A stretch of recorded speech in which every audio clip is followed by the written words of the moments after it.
মাত্র কয়েক বছর আগে হড়কা বান সহ্য করে মাথা তুলে দাঁড়িয়েছিলেন, এখনও আছেন কেদারনাথ মন্দির। ঠিক একইভাবে বিষ্ণুপুরের ডিহরে বাবা ষাঁড়েশ্বরের মন্দির তার আপন মহিমায় এই জলের তোড় সহ্য করে কিন্তু দাঁড়িয়ে রয়েছেন। আপনারা দেখতে পাচ্ছেন কি জলের স্রোত, তীব্র স্রোত।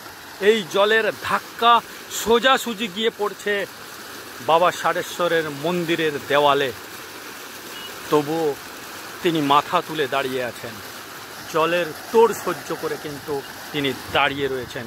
এই সবই নাকি বাবার মাহাত্ম্য, ঠিক কেদারনাথের মতো। আপনারা জানেন কেদারনাথে হড়কা বানে কত মানুষের প্রাণ গিয়েছে, নদীর দুই ধারে কত হোটেল হুড়মুড়িয়ে ভেঙে পড়েছে, কিন্তু কেদারনাথ কিন্তু স্বয়ং কিন্তু দাঁড়িয়েছিলেন।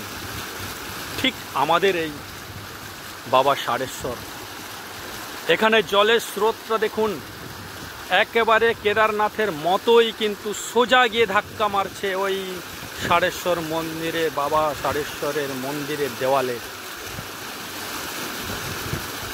দেখুন জলের কি স্রোত। এই দেখুন খাল, এই খাল বেয়ে কিন্তু যে জল আসছে সেই জলের স্রোত কিন্তু খুবই তীব্র, আর সেই তীব্র স্রোত বাবা ষাঁড়েশ্বরের দেওয়ালে গিয়ে পড়ছে। সমস্ত ধাক্কা সহ্য করে কিন্তু তিনি মাথা তুলে দাঁড়িয়ে আছেন। এভাবেই যুগ যুগ ধরে তিনি দাঁড়িয়ে থাকবেন। আপনারা জানেন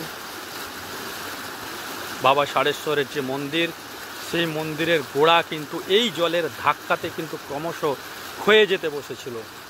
পরবর্তীকালে এই নদীর দিকটা অর্থাৎ খালের দিকটা কিন্তু গাড়োয়াল দেওয়া হয়েছে যাতে করে মন্দিরের ক্ষতি না হয়।